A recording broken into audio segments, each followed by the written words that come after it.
ये नई सीरीज जो मैं लाने जा रही हूँ, इसके अंदर आपको एक्शन, सस्पेंस, रोमांस और साथ ही साथ टाइम ट्रैवल और टाइम लूप जैसी चीजें भी देखने को मिलेंगी। अगर आपने फ्री फायर नाम का गेम खेला है तो आप जरूर खुद से इस सीरीज को रिलेट कर पाएंगे।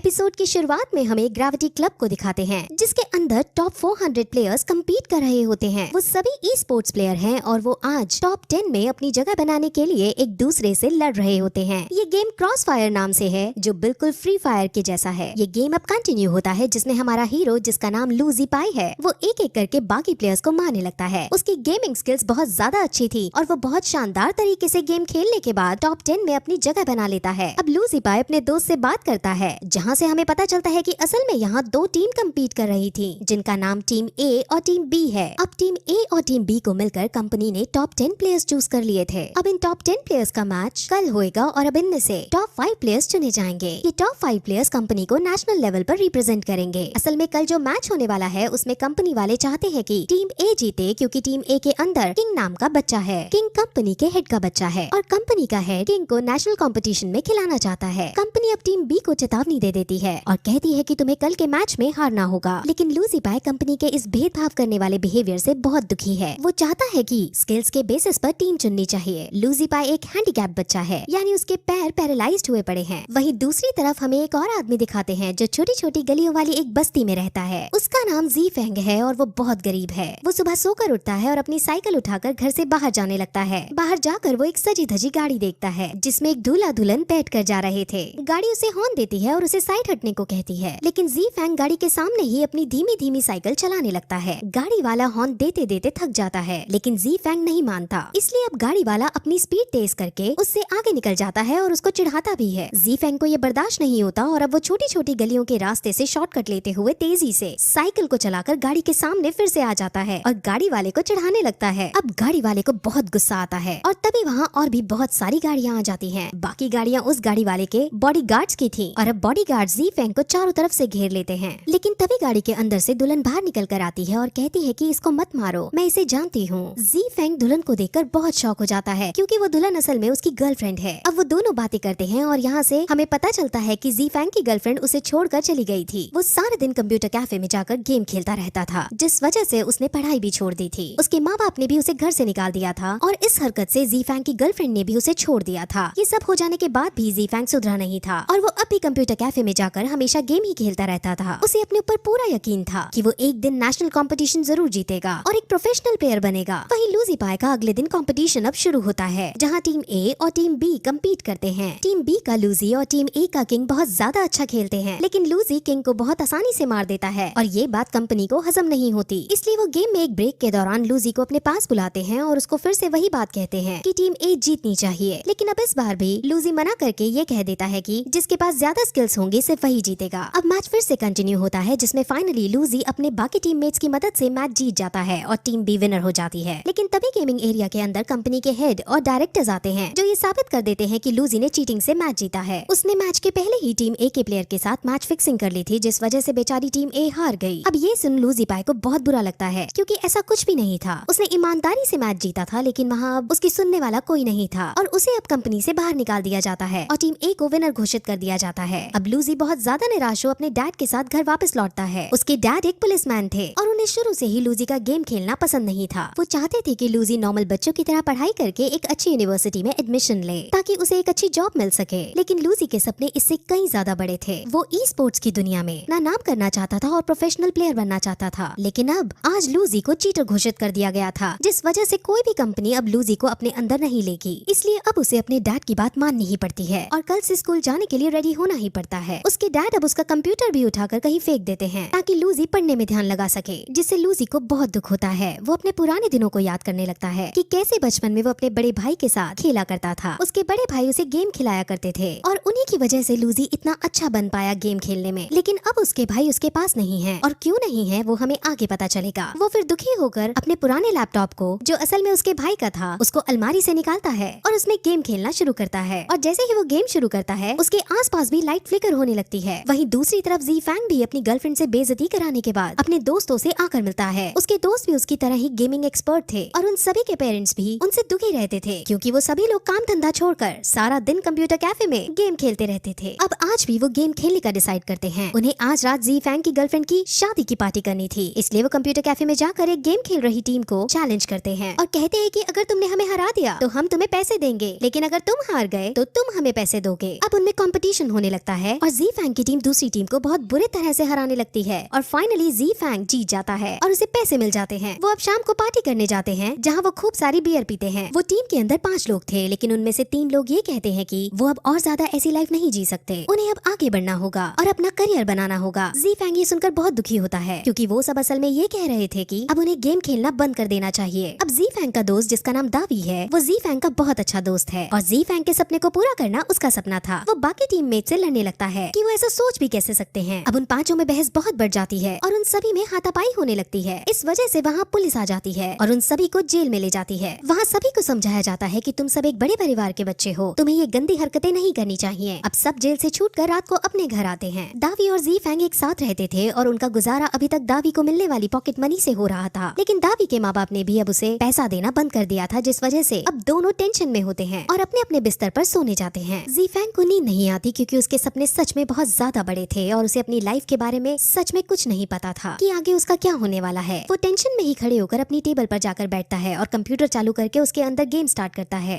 जैसे ही वो गेम स्टार्ट करता है वैसे ही आसपास की लाइट्स फ्लिकरिंग होने लगती हैं और अब गेम स्टार्ट हो चुका होता है। एक टीम में जी फैंग होता है और दूसरी टीम के अंदर लूजी मौजूद होता है। जी फैंग और लूजी दोनों ही बहुत तगड़ा और बहुत शानदार स्टाइल में गेम खेलते हैं। दोनों के स्कोर्स बराबर चल रहे होते हैं और अब दोनों को जीतने के लिए सिर्फ एक पॉइंट चाहिए होता है। दोनों आमने सामने खड़े थे और अब दोनों में हैंड टू हैंड कॉम्बैट शुरू होता है, जिसमें अब वो लड़ाई करने के बाद एक दूसरे को मुक्का मारते हैं और मुक्का मारते ही उन दोनों की ही स्क्रीन ब्लैक आउट हो जाती है। उन दोनों को स्क्रीन में कुछ नहीं दिखता, लेकिन दोनों को एक दूसरे की आवाज सुनाई दे रही होती है। वो दोनों एक दूसरे से बात करते हैं और पहले तो दोनों एक दूसरे की स्किल्स की तारीफ करते हैं और फिर एक दूसरे का नाम पूछते हैं। जी फैंग अपना नाम जी फैंग बताता है, लेकिन लूजी को यकीन नहीं होता। जी फैंग असल में उसके शहर का ई स्पोर्ट्स विनर रह चुका होता है। जी फैंग ने कुछ साल पहले नेशनल स्पोर्ट्स टूर्नामेंट जीता था। उन दोनों की बातों से हमें पता चलता है कि दोनों एक शहर निंगजियांग के अंदर रहते हैं। लूजी को ये बिल्कुल यकीन नहीं होता कि ये वही जी फैंग है जिसने टूर्नामेंट जीता है। असल में जी फैंग नाम के टूर्नामेंट जीतने की वजह से ही इस शहर में ई स्पोर्ट्स बहुत फेमस हुआ था। लूजी कहता है कि जी फैंग का गेमिंग नेम 7 था, जिस पर जी फैंग कहता है कि 7 तो मेरा गेमिंग नेम है। असल में अब जी फैंग को तो ये लग रहा होता है कि ये कोई बच्चा है और इनडायरेक्ट वे में मेरी तारीफ कर रहा है, और वहीं लूजी को ये लग रहा था कि ये कोई मेरे साथ प्रैंक कर रहा है। जी फैंग पूछता है कि तुम और क्या जानते हो जी फैंग के जीते हुए टूर्नामेंट के बारे में। इस पर लूजी कहता है कि उसे सिर्फ 2 चीज याद है। पहली ये कि जी फैंग टूर्नामेंट जीता था और दूसरा ये कि उस टाइम ओलंपिक्स चल रहे थे और एक मशहूर एथलीट लियू जियांग ने अपना नाम ओलंपिक से विड्रॉ कर लिया था। अब ये सुनकर जी फैंग को थोड़ा अजीब लगता है क्योंकि लियू जियांग ने तो अभी ओलंपिक्स में पार्टिसिपेट किया ही नहीं था और ओलंपिक कुछ दिनों बाद होने वाले थे। जी फैंग कहता है कि तुम क्या ये बहकी बहकी बातें कर रहे हो, तुम्हें आज की डेट भी पता है कि क्या है। लूजी फिर उसे आज की डेट 17 अगस्त 2019 बताता है। अब ये सुनकर जी फैंग बहुत ज्यादा शॉक हो जाता है और कहता है कि आज की डेट तो लेकिन 17 अगस्त 2008 है। अब इससे पहले कि वो और भी कुछ बात कर पाते उनका कनेक्शन कट हो जाता है और दोनों को एक दूसरे की बात सुनना बंद हो जाता है। अब फिर अगले दिन लूजी अपने स्कूल जाता है जहाँ वो अपनी बेंच पर जाकर बैठता है। तभी उसके क्लास के बच्चों को पता चलता है कि एक नई लड़की का एडमिशन हुआ है और वो एक एथलीट भी है। वो सभी बच्चे उस लड़की को तंग करने के लिए क्लास में एंट्री करने वाले सभी दरवाजे बंद कर देते हैं ताकि वो लड़की अंदर ना आ सके, लेकिन वो लड़की उनकी इस चाल को समझ जाती है और वो खिड़की खोलकर सभी बेंचेस पर चढ़कर अंदर आ जाती है और लूजी के पास आकर बैठती है। वो बहुत स्टड लड़की थी और सीट पर बैठने के बाद वो तुरंत सो जाती है। उसका नाम चूगे है। वही 2008 के अंदर जी फैंग के पास उसकी मॉम का कॉल आता है जिसमें उसे पता चलता है कि उसके मॉम डैड का घर टूट गया है और इसमें उसके पापा भी घायल हो गए हैं। जी फैंग दावी को लेकर सीधे हॉस्पिटल के अंदर जाता है जहाँ वो अपने डैड को घायल हुआ पाता है। वो अपने डैड के पास जाता है, लेकिन अब इस बार भी उसके डैड उसे नालायक कहते हैं और उसे कुछ काम धंधा करने को कहते हैं। जी फैंग को बहुत बुरा लगता है और वो बाहर निकल जाता है। उसकी मॉम अब उसे संभालती है और उसे एक बैग देती है और कहती है कि ये तुम्हारे पापा ने तुम्हारे लिए खरीदा है, तुम इसको पहनकर जॉब पर जाना। लेकिन जी फैंग साफ मना कर देता है और फिर टूटे हुए घर को देखने जाता है। वहाँ जी फैंग के पास दावी की गर्लफ्रेंड का कॉल आता है जिसमें वो उसे अपने पास आने को कहती है। जी फैंग दावी की गर्लफ्रेंड से मिलने जाता है और उसे वहाँ पता चलता है कि दावी की शादी इससे होने वाली थी, लेकिन दावी ने इनकार कर दिया था क्योंकि उसे तुम्हारी मदद करनी थी। वो तुम्हारे सपने को पूरा करने के लिए शादी तक नहीं कर रहा, जो कि मैं नहीं चाहती। मैं उससे प्यार करती हूँ, इसलिए तुम प्लीज उसकी लाइफ से दूर चले जाओ और उसकी शादी मुझसे हो जाने दो। अब ये सुनकर जी फैंग को बहुत बुरा लगता है। वही 2019 में लूजी जिम के अंदर आता है जहाँ उसे अपना दोस्त चेंग हाओ मिलता है। चेंग हाओ जिम में लड़कियों से फ्लर्ट कर रहा था और चेंग हाओ हाउ असल में एक स्पॉट प्लेयर था जिसकी गेमिंग स्किल्स अच्छी खासी थी। वो चैंग हाउ के साथ गेमिंग सेंटर में जाता है जहाँ उसे एक वैंग कई नाम का एक बच्चा दिखता है। वैंग कई भी एक बहुत अच्छा प्लेयर था और वो वहाँ खड़े सभी लोगों को चैलेंज कर रहा था कि किसी में दम हो तो मुझे हरा कर दिखाओ। असल में वैंग कई बहुत बढ़िया प्लेयर था और जिसको वो हरा देता था उसकी काफी ज्यादा बेइज्जती की जाती है, इसलिए किसी में हिम्मत नहीं रही थी वैंग काओ को चैलेंज करने की। लेकिन तभी लूजी चैंग हाउ को धक्का दे देता है जिससे वैंग कई को लगता है कि ये मेरे को चैलेंज कर रहा है, इसीलिए अब वो जबरदस्ती उसके साथ अपना कल का मैच फिक्स कर लेता है। अब अगर चैंग हाउ खेल छोड़ेगा तो उसकी डबल बेइज्जती होगी, इसीलिए वो कुछ नहीं कर पाता। वही 2008 में ज़ीफैंग कंप्यूटर कैफे में जाकर एक टीम के पास जाता है और कहता है कि मुझे अपनी टीम में ले लो। ज़ीफैंग का वो लोग टेस्ट लेते हैं और उसे खेलने को दिया जाता है कि ज़ीफैंग पहले की अपनी पुरानी टीम के टूटने से दुखी था, इसीलिए वो अच्छे से नहीं खेल पाता और वो लोग उसे अपनी टीम में नहीं लेते। वहीं अब वैंग कई और चैंग हाउ के बीच में गेम अरेंज होता है जिसमें चैंग हाउ हारने लगता है। अब चैंग हाउ के पास सिर्फ 2 चांस बचे थे, जिस पर अब लूजी वहाँ आता है और चैंग हाउ की जगह खुद खेलता है। वो उन 2 चांस में ही वैंग कई के खिलाफ इतना बढ़िया खेलता है कि वैंग कई बुरी तरह हार जाता है। वैंग कई अब वहाँ से गुस्सा होकर जाने लगता है, लेकिन लूजी उसे रोक कर कहता है कि तुम और मैं मिलकर एक टीम बनाते हैं। वैंग कई को टीम बनाने में कोई इंटरेस्ट नहीं था, इसलिए वो मना करके वहाँ से चला जाता है। वही 2008 में ज़ीफी घर के अंदर होता है जहाँ दावी उसके पास आता है। वो उसे ड्रिंक लाने को कहता है और ड्रिंक पीकर वो उसे बताता है कि उसने टूर्नामेंट से अपना नाम वापस ले लिया है, यानी अब वो टूर्नामेंट में नहीं खेलेगा। दावी को ये सुनकर बहुत अजीब लगता है कि इतनी प्रैक्टिस करने के बाद ज़ीफैंग ऐसा कैसे कह सकता है भला। लेकिन ज़ीफैंग अब अपने इस डिसीजन पर पक्का था कि वो अब और गेम नहीं खेलेगा, वो अब बाकियों की तरह जॉब पर जाया करेगा। अब दावी समझ जाता है कि मेरी गर्लफ्रेंड ने ज़ीफैंग को भड़काया है। वो उसे मनाने की भी कोशिश करता है और कहता है कि अब इस मोड़ पर आकर तुम टूर्नामेंट नहीं छोड़ सकते, लेकिन ज़ीफैंग उसकी कुछ नहीं सुनता और दोनों में अब बहुत ज्यादा झगड़ा हो जाता है। लड़ाई के दौरान ज़ीफैंग अपनी पुरानी जीती हुई ट्रॉफी को दीवार में देकर मारता है, जिससे वो वहीं टूट जाती है। अब इससे दावी को बहुत बुरा लगता है और वो अपना सामान बांधकर उसके घर से निकल जाता है। अब अगले दिन ज़ीफैंग रेस्टोरेंट में जाकर खाना खाता है, जहाँ पर वो न्यूज में ये खबर देखता है कि ओलंपिक के अंदर मशहूर एथलीट लियू जियांग ने अपना नाम कंपटीशन से विड्रॉ करा लिया था। अब ये सेम बात लूजी ने बताई थी कि ऐसा 11 साल पहले हुआ था, जिस पर अब ज़ीफैंग समझ जाता है कि लूजी सच में फ्यूचर की बात कर रहा है और वो अब तुरंत अपने घर जाकर फिर से कंप्यूटर खोलता है और गेम स्टार्ट करता है। और अब इसी के साथ ये एपिसोड यहीं खत्म हो जाता है।